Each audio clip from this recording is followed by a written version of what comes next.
हरे कृष्णा। आज की कक्षा में आप सभी का स्वागत है। गुरु वंदना से प्रोग्राम की शुरुआत करते हैं। ओम अज्ञानतिमिरान्धस्य ज्ञानाञ्जनशलाकया चक्षुरुन्मीलितं येन तस्मै श्रीगुरुवे नमः। वाञ्छाकर्तृभ्यश्च कृपा सिन्धुभ्येव च पतितानां पावनेभ्यो वैष्णवेभ्यो नमो नमः। नमो महावदन्याय कृष्ण प्रेम प्रदायते कृष्णाय कृष्ण चैतन्य नाम्ने गौरत्विषे नमः। हे कृष्ण करुणा सिंधु दीनबंधु जगत्पते गोपेश गोपिका कांत राधा कांत नमोस्तुते। तप्त कांचन गौरांगी राधे वृंदावनेश्वरी वृषभानुसुते देवी प्रणमामि हरिप्रिये। वृंदाय तुलसी देवी प्रियाय केशवस्य च कृष्ण भक्ति प्रदे देवी सत्यवत्ते नमो नमः। गोवर्धन धनं वन्दे गोपालं गोपरूपिणं गोकुलोत्सवमीशानं गोविन्दं गोपिका प्रियम्।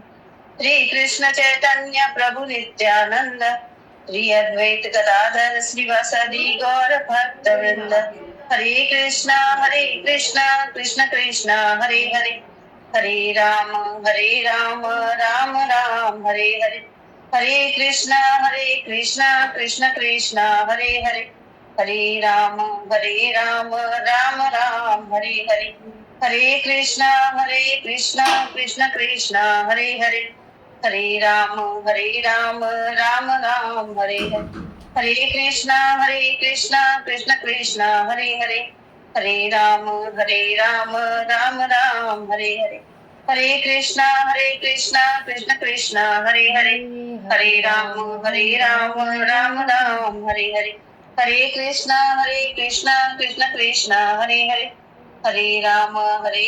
राम राम हरे हरे। हरे कृष्णा कृष्ण कृष्ण हरे हरे हरे राम राम राम हरे हरे। हरे कृष्णा कृष्ण कृष्ण हरे हरे हरे राम राम राम हरे हरे। हरे कृष्णा कृष्ण कृष्ण हरे हरे हरे राम राम राम हरे हरे।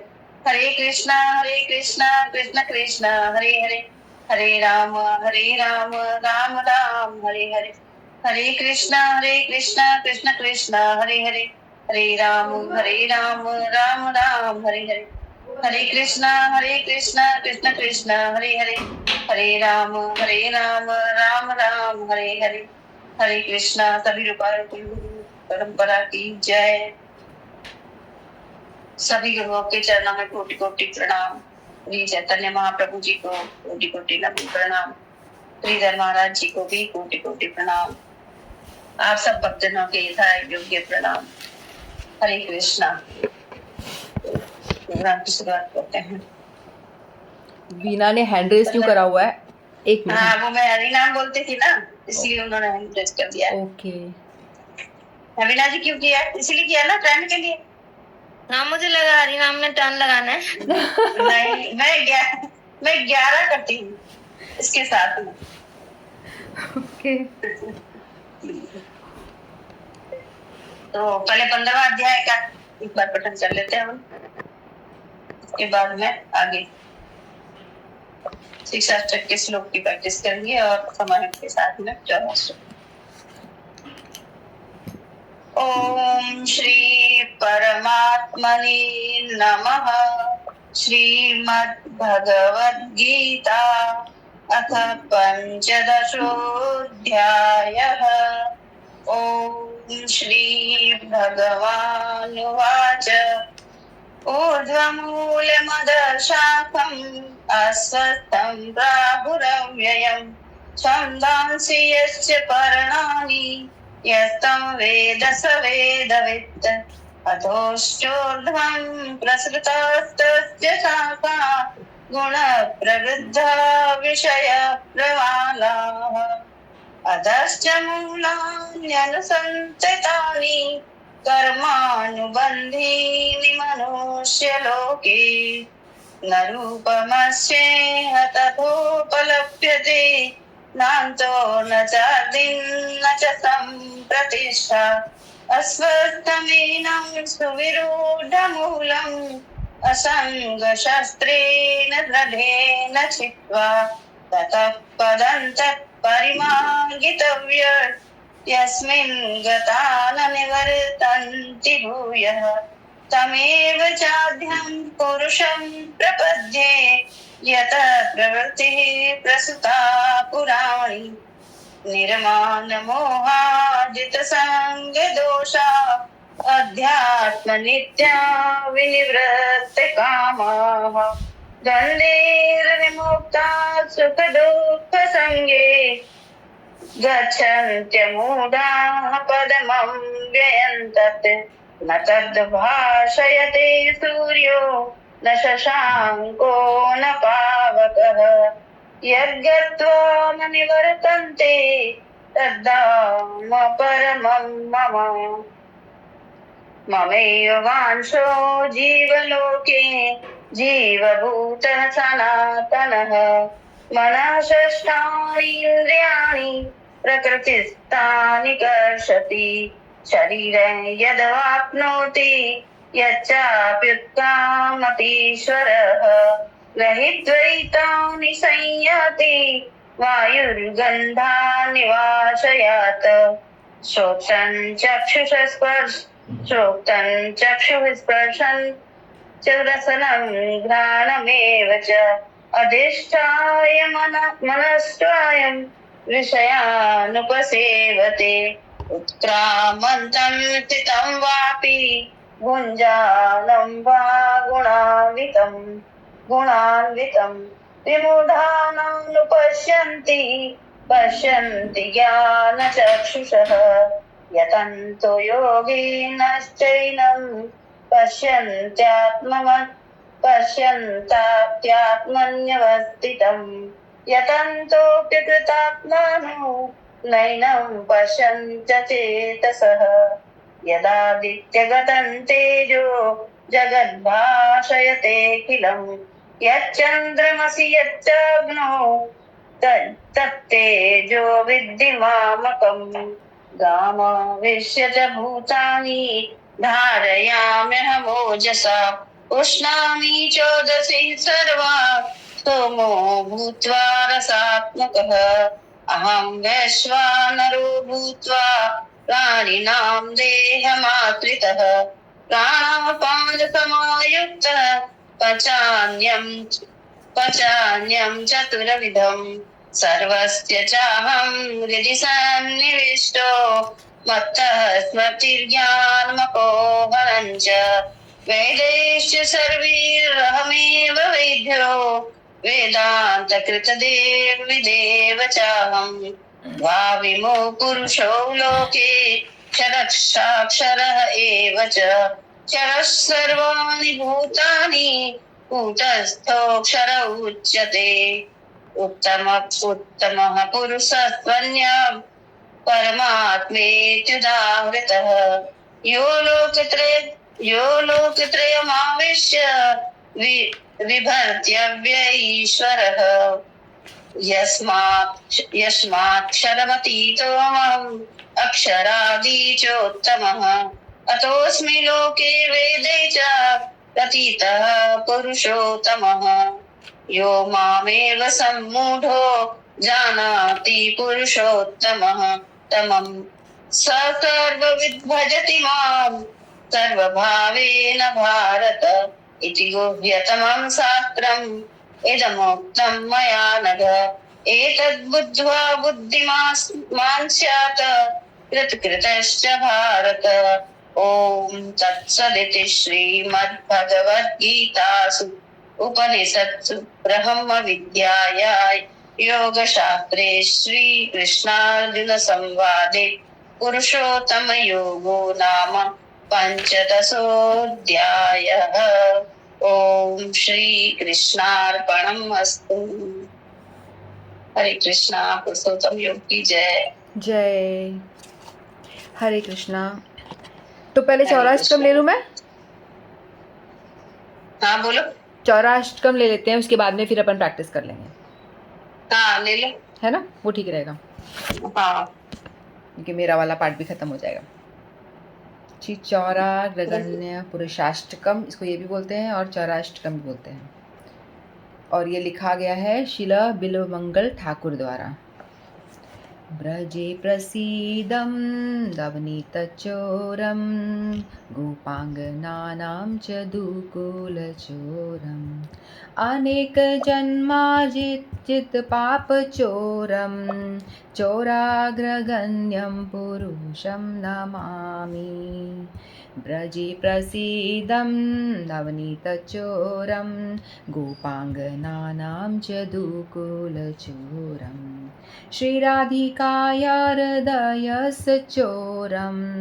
नमाम्बुदश्यामलकान्तिचोरं पदाश्रितानां च समस्तचोरं चोराग्रगण्यं पुरुषं नमामि। अकिञ्चनीकृतपदाश्रितं अकिञ्चनीकृतप्रदाशितं यः करोतु भिक्षुं पथिगेहहीनं केनापहो भीषणचोर ईदृक् दृष्टश्रुतो वा न जगत्रेऽपि। यदीयनामापि हृदयशेषं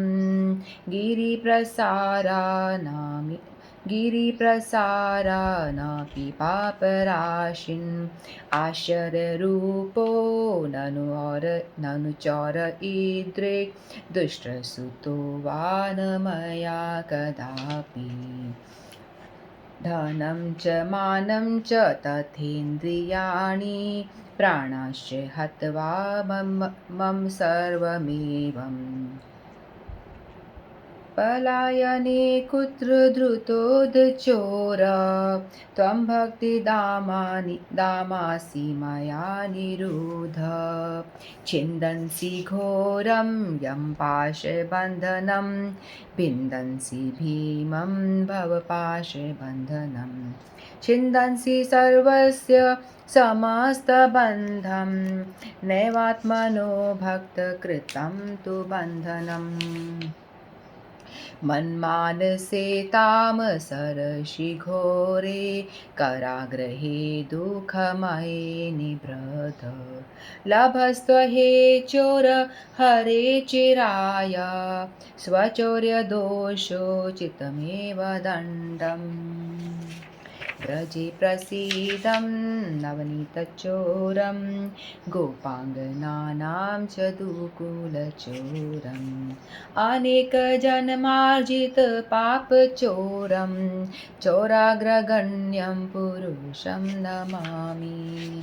कराग्रहे वस सदा हृदये मदीये मद्भक्तपाशदृढबन्धन सन् त्वां कृष्ण हे प्रलयकोटिशतान्तरेऽपि सर्वस्य चोरहृदयानि मोचयामि। हरे कृष्णा कृष्ण कृष्ण हरे हरे हरे राम राम राम हरे हरे। तो हम लोगों ने चौराष्टकम के 2 श्लोक पहले कर लिए थे।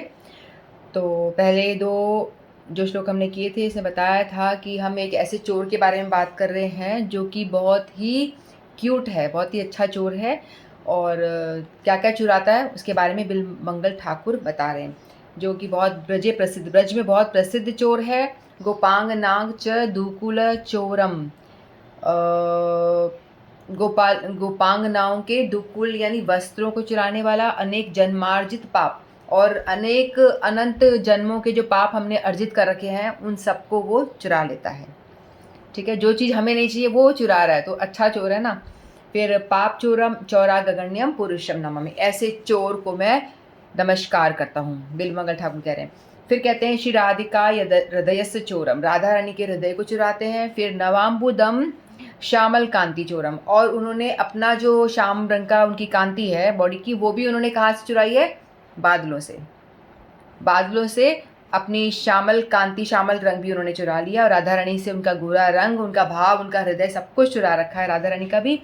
फिर तदाश्रितानां च समस्त चोरम, पदाश्रितानां समस्त चोरम चोराग्रगण्यम पुरुषम नमामि।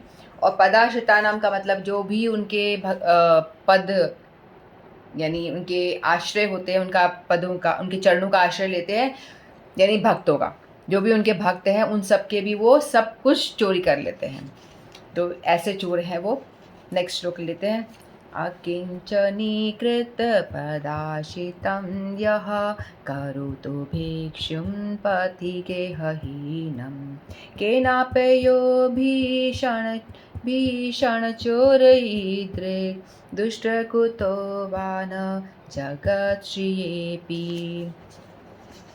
जो अपने चरणाश्रितों को निष्किंचन बनाकर मार्ग में घूमने वाला अनिकेत भिक्षुक बना देते हैं, अहो ऐसे भयंकर चोर तो किसी ने 3 लोकों में भी देखा या सुना नहीं होगा।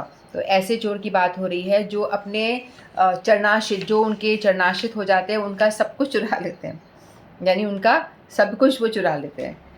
तो अब ऐसे जो बताया बिल्वमंगल ठाकुर ने, देख के तो डर लग जाएगा, भैया हमें इनकी भक्ति नहीं करनी कृष्ण की, सब कुछ चुरा लेंगे हमारा, सब चोरी कर लेंगे, ऐसा होता है ना, डर लग जाएगा। लेकिन यहाँ पे बताया गया है कि चोरी करते हैं, क्या चोरी करते हैं, जैसे कि जब वामन महाराज जो थे वो आए थे बलि महाराज के पास में लेने के लिए, वो भी एक तरह से चोरी करने ही आए थे, लेकिन उन्होंने क्या किया था, खुलेआम चोरी की थी। उन्होंने कहा था कि 3 पग ज़मीन दे दो मुझे, तो 3 पग जब उन्होंने मांगे तो छोटे छोटे पैर थे उनके, बाद में उन्होंने बड़ा कर दिया, छल कर लिया, बड़े बड़े पैर कर लिए और बोला कि अब ये पूरा 3 लोक मैं ले लूँगा, है ना। तो उन्होंने कहा कि त्रिलोक, बलि महाराज कहते हैं कि मैं त्रिलोकी का राजा हूँ, 3 लोक का मैं राजा हूँ, तो मैं तुम्हें कुछ भी दे सकता हूँ जो तुम मांगो। तो उन्होंने बोला कि बलि महाराज ने, वामन महाराज को लगा कि कितना घमंड है इसके अंदर, कितना घमंड इकट्ठा हो रखा है कि 3 लोक का तू मालिक है, अच्छा बताता हूँ तू है क्या, मैं हूँ कौन है, यानी भगवान मालिक है ना, लेकिन वो अपने आप को कह रहा है कि मैं 3 लोगों का मालिक हूँ, आप मुझसे जो चाहो मांग लो। तो भगवान ने इसीलिए उनका जो प्राइड, उनका घमंड तोड़ने के लिए अपने पैरों को बड़ा बड़ा कर दिया, अपने शरीर का आकार बड़ा कर लिया, और फिर उन्होंने 3 लोक सब कुछ नाप लिया 2 पग में ही। फिर तीसरा पैर कहाँ रखूँ बोला, तो उन्होंने फिर बाद में उनके चरणाश्रित होकर के बोला तीसरा पैर आप मेरे सर पे रखो। तो इस तरह से वो क्या करते हैं, लोगों का घमंड जो अंदर अवगुण भरे हुए हैं ना, घमंड, प्राइड, ये सब उन्होंने बलि महाराज का छीन लिया था। उसी तरह से वो क्या करते हैं, हमारे भी हमारी जो भोग आसक्ति इस संसार में लगी हुई है ना, उसको भी चुरा लेते हैं। जैसे ध्रुव और प्रहलाद महाराज थे, तो ध्रुव महाराज ने तपस्या करी जंगल में जा कर के, क्यों, ताकि मुझे अपने पिताजी से भी बड़ा राज्य मिले, मैं बहुत राज्य का मालिक बन जाऊं, मुझे बहुत बड़ा राजा बनना है। तो इसीलिए उन्होंने जब वो करा, उसके बाद में जब उनको वो जब दिया, ध्रुव महाराज को भी ऐसे ही हुआ, जब उनको जब दिया राज्य वगैरह सब कुछ, तो उन्होंने कहा कि मुझे कुछ नहीं चाहिए, अब तो मेरा भक्ति करते करते, आपकी तपस्या करते करते मेरा ये मांगने का जो भाव था ना, मुझे ये चाहिए, वो डिज़ायर थी, वो ख़त्म हो गई, मतलब वो डिज़ायर ही ख़त्म हो गई कुछ मांगने की। तो मतलब वो ऐसे चोर हैं कि आप जो उनके भक्त होते हैं, उनके अंदर जो भी डिज़ायर, अवगुण होते हैं ना, उनको भी वो चुरा लेते हैं। जब पूरा उनकी तपस्या पूरी हुई, तो जब भगवान प्रकट हुए तो उन्होंने बोला क्या चाहिए, तो बोला कि आपने ये डिज़ायर की थी, आपको राज्य चाहिए और आप राजा बन के रहना चाहते हो। तो उन्होंने कहा नहीं नहीं, अब मेरे को नहीं बनना, जब आपके चरण मुझे मिल गए, आप मुझे मिल गए हो, तो मुझे और कुछ लेना बच ही नहीं जाता, सब कुछ मिल गया मुझे। तो भगवान कहते हैं नहीं, लेकिन तुमने जिस इच्छा के साथ में तपस्या की है, तुम्हें वो इच्छा तो मुझे पूरी करनी पड़ेगी, तुम इसे भी भोगो। तो उन्होंने दोनों ने राजा बन के काफ़ी दिन तक राज्य किया था। तो भगवान क्या क्या चोरी कर लेते हैं, अपने अंदर जो आसक्ति, भोग आसक्ति जो होती है, उसको चुरा लेते हैं, उसको ही हर लेते हैं। तो ये ऐसे चोर हैं जो सब कुछ हर लेते हैं। फिर हम कई दफ़ा देखते हैं कि बहुत सारे जो भक्त होते हैं, उनके बहुत परेशानियाँ आती हैं, है ना, बहुत सारी परेशानियाँ आती है, तो कई लोग उनको ऐसा बोल भी देते हैं कि तुम तो बहुत भक्ति करते हो, तुम्हें तो इतनी परेशानियाँ आ रही हैं, इतनी तकलीफ़ें आ रही हैं, है कि नहीं, ऐसा होता है ना सबके साथ में। तो भगवान कहते हैं कि देखो, एक तो होता है कि हम अपने कर्मों के हिसाब से हमें दुख और कष्ट आते हैं, अपने कर्मों के हिसाब से दुख और कष्ट आते हैं, और दूसरा कभी कभी क्या होता है, भगवान भी देते हैं, क्यों, क्योंकि भगवान चाहते हैं कि मेरे भक्तों को मैं अपने और करीब लेकर के आऊँ, है ना। तो उनको कौन सा ट्रीटमेंट देना है वो भगवान जानते हैं, भगवान को पता है कि कौन सा ट्रीटमेंट उनको देना है। किसी किसी को तो धन दौलत दे करके प्रलोभन देते हैं, खूब सारा धन दे देंगे तो बोलेगा हाँ हाँ मैंने भगवान से प्रेयर करी, भगवान ने मुझे खूब धन दे दिया, भगवान के शरणागत हो जाऊँगा, भगवान तो भाई बहुत ही ज़्यादा अच्छे हैं, मेरी सब सुनते हैं। और कईयों को भगवान सोचते हैं कि इसको यदि धन ज़्यादा दे दिया तो ये इसमें लिप्त हो जाएगा और मुझे भूल जाएगा, है ना, तो वो मुझे ही भूल जाएगा, तो इसलिए इसका धन ले लो, इसको धन नहीं देना है, इसका धन ले लेना है। और जब देखते हैं कि ये भक्त जो है इसे कोई फ़र्क ही नहीं पड़ता धन आए या ना आए, वो सम रहता है, धन भी उसके लिए पत्थर की समान ही है, आ गया तो भोग लो, नहीं आया तो कोई बात नहीं, सम है। तो ऐसे लोगों को भगवान धन प्रदान कर देते हैं कि वो इससे प्रभावित नहीं होते ज़्यादा। तो भगवान को पता होता है कि किसको कौन सा ट्रीटमेंट देना है, किसको धन देना है, किसका धन लेना है, किसको क्या देना है। भगवान जो भी कुछ हमें दे रहे होते हैं, कष्ट, दुख या धन दौलत या कुछ भी ऐश्वर्य, तो वो सारा देना भगवान का क्या है, एक भक्त को किस तरह से वो अपने पास लेकर आए, सिर्फ यही एक मोटिव होता है भगवान का, इसीलिए देते हैं वो। तो डॉक्टर के पास यदि एक व्यक्ति गया, उसको सर्दी हो रही है, उसने डॉक्टर को जाके बोला कि मुझे सर्दी हो रही है तो क्या करूं, डॉक्टर ने बोला दवाई दी उसको, फिर बोला कि आप काढ़ा पियो, अदरक शहद कूट करके अच्छे से वो उसका काढ़ा बना के पियो, उससे आप ठीक हो जाओगे।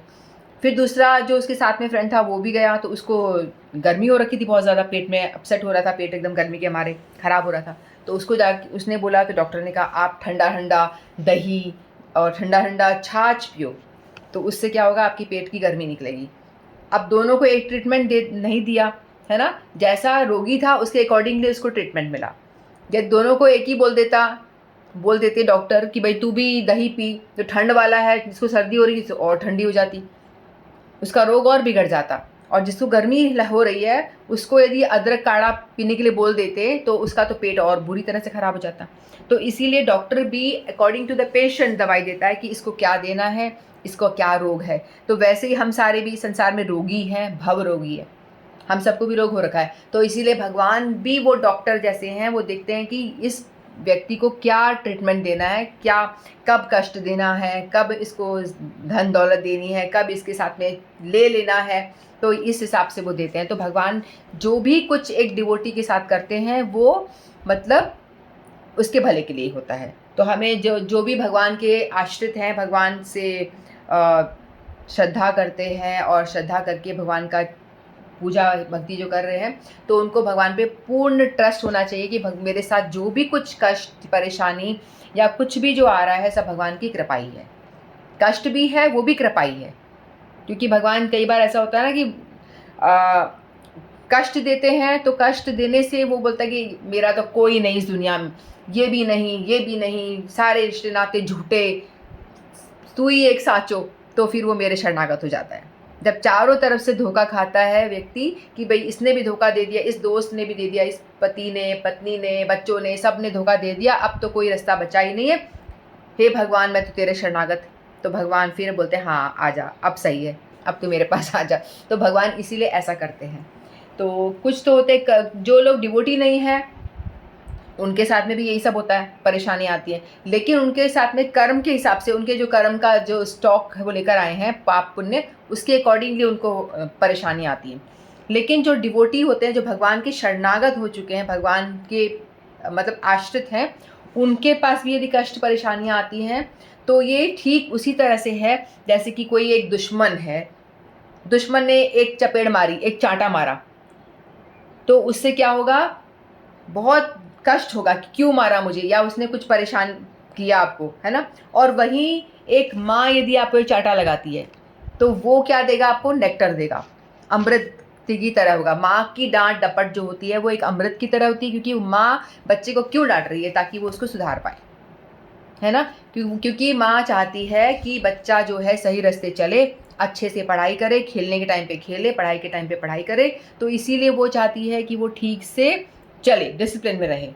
तो इसीलिए वो उसको शासन करती है, उन्हें चांटा भी मारती है, डांट भी लगाती है ना। तो बच्चा बोले कि ये मम्मी तो बहुत ख़राब, बहुत बेकार, मेरी बात ही नहीं सुनती, मेरे को खेलने नहीं जाने देती, मेरे साथ कुछ भी अच्छा नहीं होने देती। तो गलत है ना, ये सही नहीं है, क्योंकि माँ तो उस बच्चे का भला चाह रही है, इसलिए वो ऐसा कर रही है। लेकिन जिसके पास जो भक्त नहीं है, उसके ऊपर तो जो आ रहा है वो तो उसकी परेशानियों के हिसाब से उसके कर्मों के हिसाब से आ रहा है तो उसको दुख होगा। दिखता दोनों का एक ही है कि भक्त को भी कष्ट हो रहा है और एक साधारण व्यक्ति को भी कष्ट हो रहा है, लेकिन भक्त का कष्ट जो है वो भगवान देते हैं उसको शुद्ध करने के लिए, उसके अंदर की जितनी भी मलिनता है उसको दूर करने के लिए देते हैं। तो इसीलिए भगवान जो है छीन लेते हैं। तो इस शब्द से हमें डर नहीं जाना चाहिए कि भगवान जो है सब कुछ छीन लेते हैं। तो इसलिए क्या होता है, हम लोग डर जाते हैं ना, छीन लेते हैं। और एक और बात है कि यहाँ पर छीनने से ये मतलब भी है कि छीनते किसका है, उसी का छीनते हैं जो योग्य है।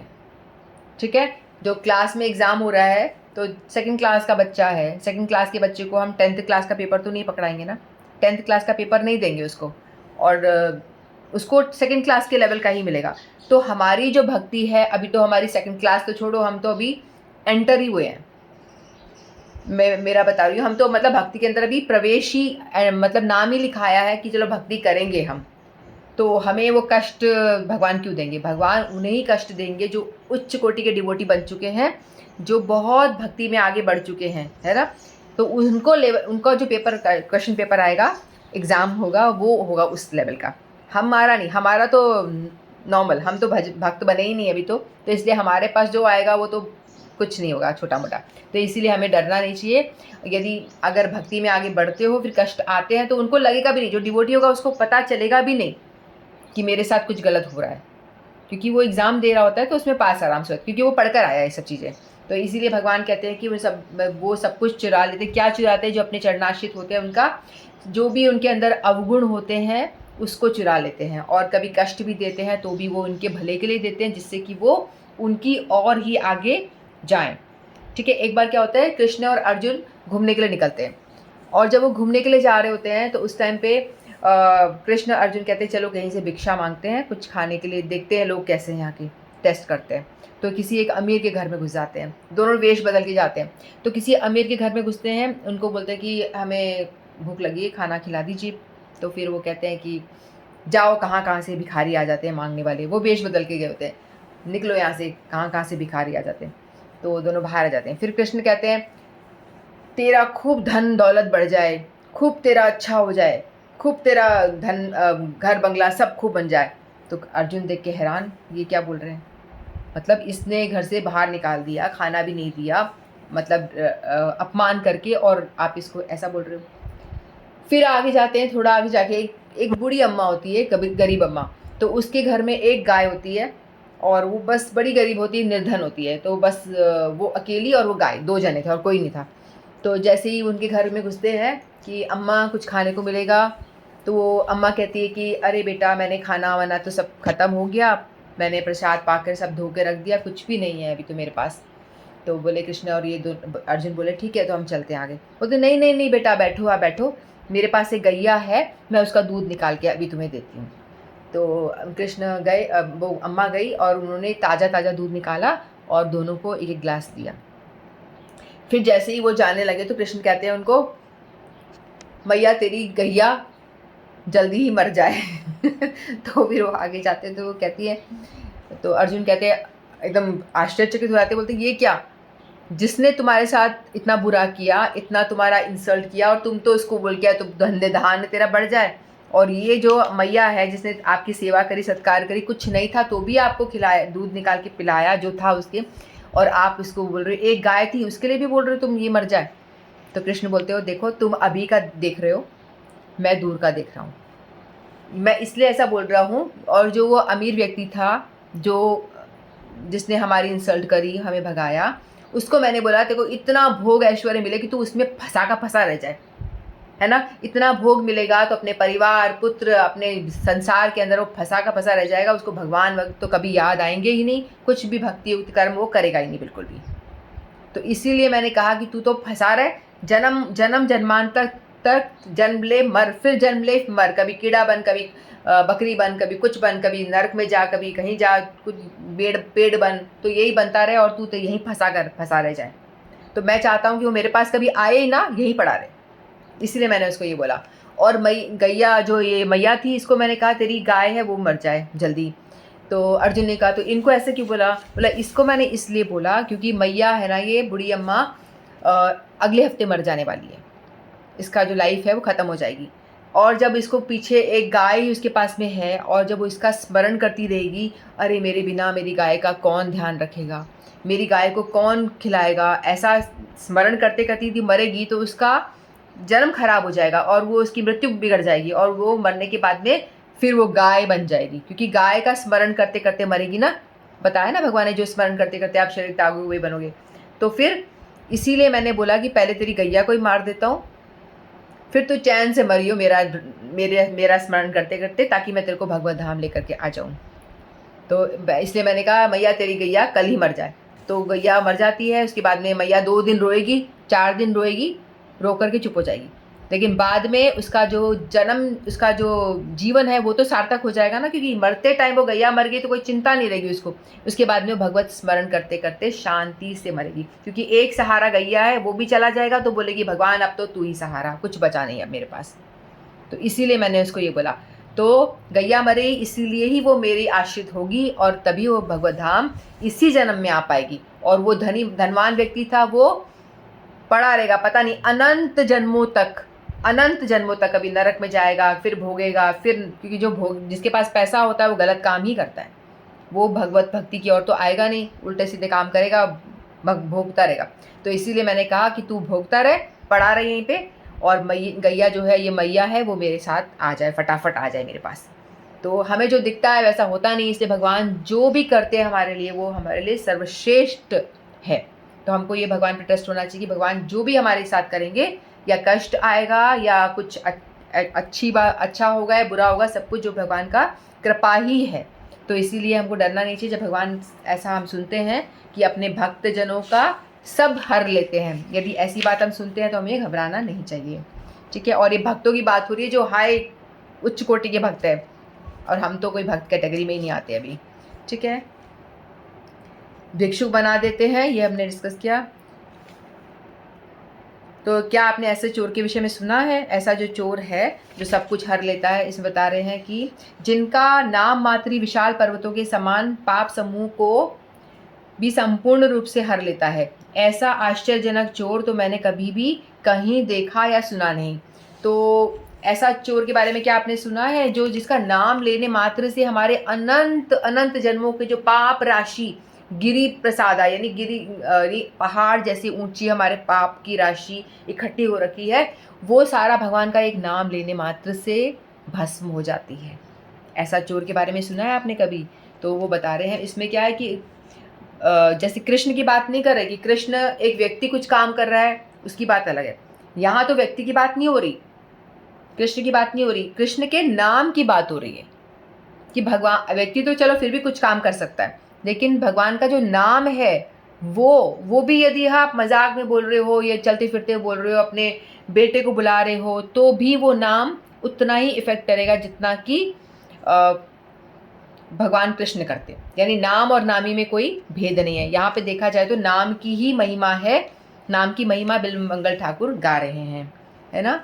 गिरि नामापि हृदय शीतम गिरि प्रसादापि पाप राशिन आश्चर्य रूपो ननु इद्रक चोरम, कि ऐसे आश्चर्य चकित हो जाते हैं हम सब सुन के कि ऐसे किसी चोर को आपने सुना या देखा है इसके बारे में, ऐसा चोर के बारे में।